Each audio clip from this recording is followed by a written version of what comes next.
is Rebecca Schissel-Marshall with Whole Body Upgrade, a podcast to help you get unstuck, feel better, and have more energy.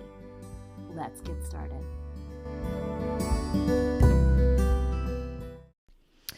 Episode number 56, Why Discomfort is a Good Thing. Welcome to Whole Body Upgrade. I want to begin by welcoming in the directions. I welcome in the great direction of the east, the direction of the south, direction of the west, direction of the north, and the direction that is above and below and within. I welcome in all the helping and compassionate spirit guides that are here to support us, that are of the light. And I welcome in those ancestors that have lived well and died well and are here to assist. And I recognize that I'm recording this on the land of the Creek and the Cherokee in what is now known as Athens, Georgia. So, hello everyone. Welcome back to another episode. I'm actually pretty excited that this is episode 56. I was noticing, as we kind of inched up past 50, I was like, this is exciting. 50 podcasts is a whole year of recording. And that is amazing, considering it happened during a pandemic. It started. So some of that is because I was willing to be a little uncomfortable, learn something new, learn a lot of new things. And that's a little bit about what we're going to talk about today. In the last episode, I talked about challenges and how challenges are actually spiritual opportunities and that these difficulties can be reframed, right? Spiritual opportunities is one way to reframe them, but you can also think about them as, well, you're just being polished. And that's just what my teacher taught, polishing our rough edges. And just as a reminder, we talked about how difficult things in our lives can actually be great teachers and can help us grow and become different versions of ourselves. So obviously, this is just a very brief overview of what I talked about last week. If you haven't listened to it, I would highly recommend going back and listening to that one first, and then coming back to this episode to listen. During that episode, I mentioned briefly that part of this is the discomfort that arises when we think something is wrong, when we feel discomfort, right? We think something is wrong when we feel that discomfort. And so that's uncomfortable to us. In my experience, getting polished, having a spiritual opportunity, those are uncomfortable activities. But what if nothing is actually wrong when you feel discomfort or you are experiencing being uncomfortable? This is something I've been looking at quite a bit in my own life. I already know that learning something new is going to be uncomfortable, and yet my brain kind of breaks a little bit every time I think it's okay to feel uncomfortable, or when I feel discomfort and I think that's okay, nothing has gone wrong here. So the way that the brain works, and this may help you, this always helped me when it was like, oh, this is how this is happening. The way the brain works is that the things that we think of as habits are actually neurons firing together, right? The things are actions that we take. It's just the brain having the thing that it does. The way that the neurons fire is how we take action. The neurons fire very quickly and efficiently when we've done something more frequently. The more frequently that we do something, the connection or the pathway actually becomes stronger. So this is, the phrase that most, when we're first learning about neurology, or we talk about it in speech pathology, is that neurons that fire together wire together. So when we have a certain action and a certain emotion, or we have two actions that go together, the more often that they happen together, certain neurons are firing together and they think, oh, we're going together. We're supposed to go together. when we are trying to do something different, that uncomfortable feeling is actually just the sign that the neuronal pathway just isn't as strong yet or hasn't been created yet, that we haven't put those two things together. Oh, I can actually eat broccoli and not die, right? Like that neuronal connection hadn't been formed yet. When I found out how incredibly healthy broccoli was, I remember learning about this several years ago, probably close to 20 years ago now. And it was like, oh, broccoli is like one of my teachers was saying, like, if you can only eat one vegetable, like eat broccoli, just go for that one if you're going to struggle that much with broccoli. And it was something I had really avoided most of my life. As a kid, I didn't like it. And that understanding was like, oh, this is good for me, changed the feeling in my brain about what was going to happen. So that created a different neuronal connection. That was a new pathway. So the more that we do things together, the more that we practice things, it strengthens those different neurons firing together, which allows us to feel more comfortable. It's like when you're walking in the woods and you're walking on a well-worn path. You don't have to think about where to go, right? You're just following this very clear path. You simply follow it. When you're in the woods and there isn't a path, when you're kind of off-roading it, it becomes a little more challenging. You have to do a little bit more thinking. It's not automatic. It takes more what they call conscious processing, right? Automatic processing is when our brain has this very clear neuronal pathway of I do this, I do this, I do this. It's well practiced. Conscious processing requires more of our attentional resources. We have to pay more attention to them.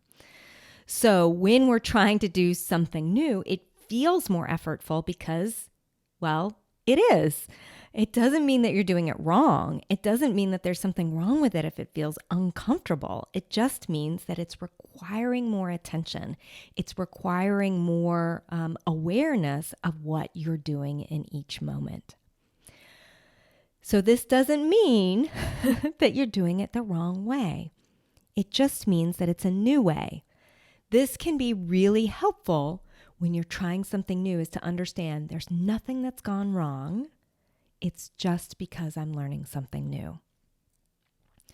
I see this so often with my clients is they want to change some factor, right, in relation to their health and well-being. This could be changing a pattern of the way that they're thinking, or the amount of exercise that they have, or not having a drink at night after work, or what exactly they're eating, or the amount of sleep that they're getting each night, right? These are all different things that they might work on. The process, though, is that it can feel uncomfortable to learn something new. It feels different. It's not that well-worn path in the woods. And often then, that part of the brain, that critical part of the brain is like, this is hard. I can't do this. Something's wrong because it's not easy. And usually a lot of my clients think something's wrong with me because this is hard. And again, that is not true. And if you're not sure about that, go back to the episode titled, There is Nothing Wrong with You. That will help. So I think our society really thinks there is something wrong with being uncomfortable. We avoid it at all costs. We really try to not feel uncomfortable. That when we feel uncomfortable, this is somehow a sign that we shouldn't be doing whatever it is that we're doing, right? So most people in our society think they would rather be, well, I don't even know if they think this. I just think it happens. They would rather be unhealthy or dealing with chronic pain or, any of these other things that come along with not choosing how to take care of themselves, right? They would rather do that. They would rather be unhealthy than be uncomfortable.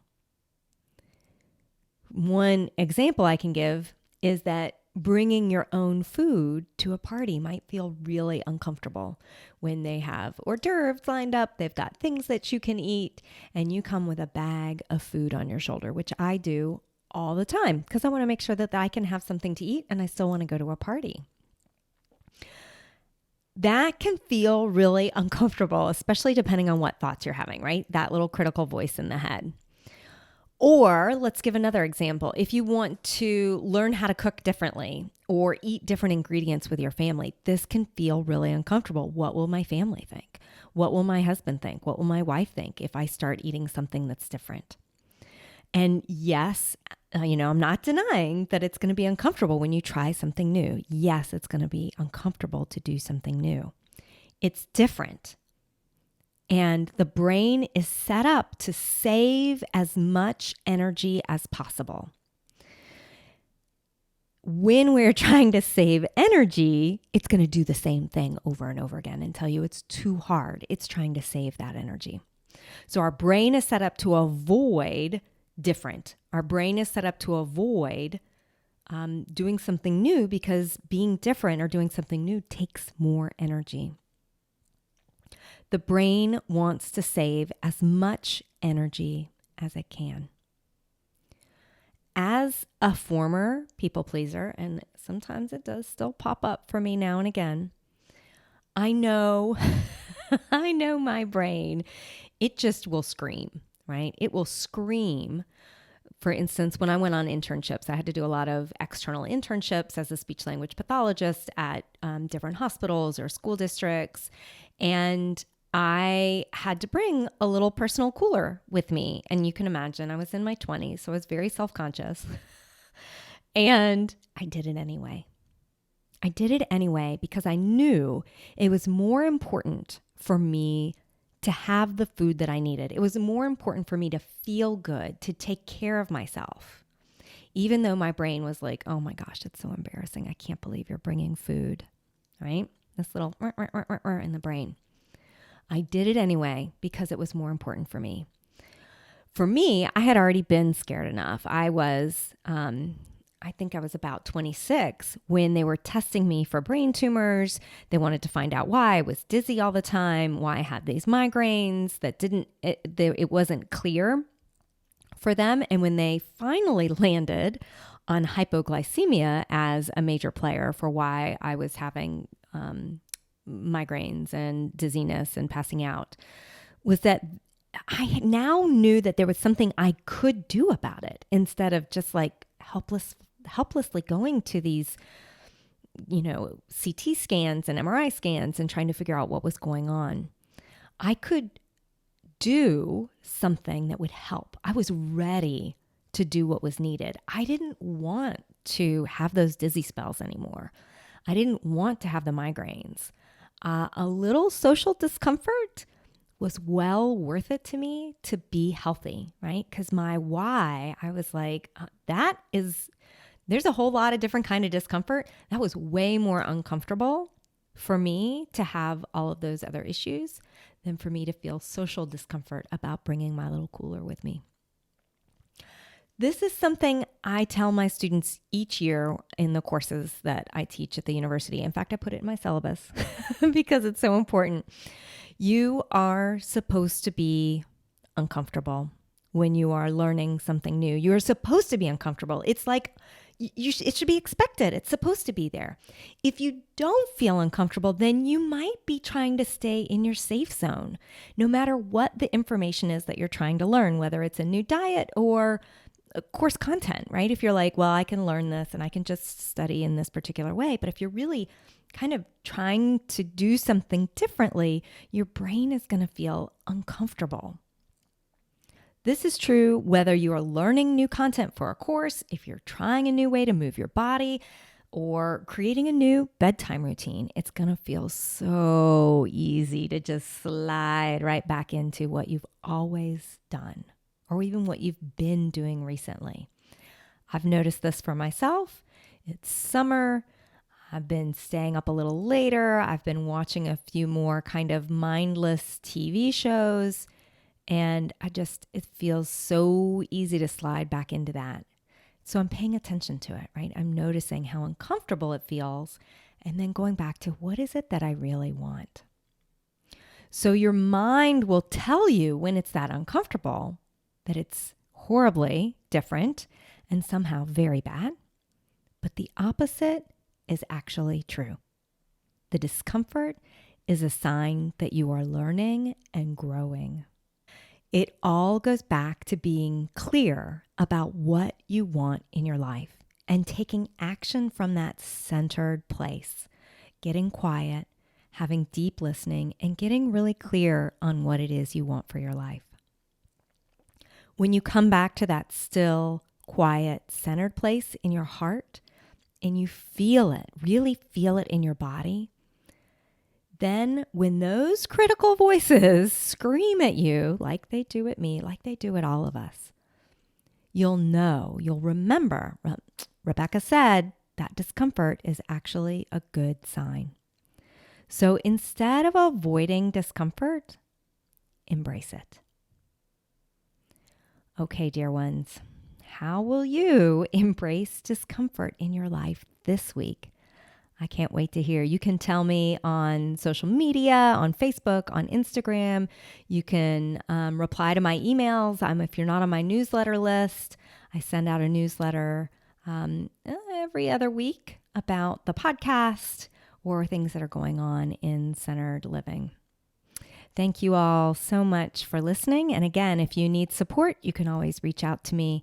I have a 3-month program called Vibrant Health that if you're not clear and if you're not sure about that discomfort, that's why it can be really helpful to work with someone. Okay, dear ones, take good care of yourself.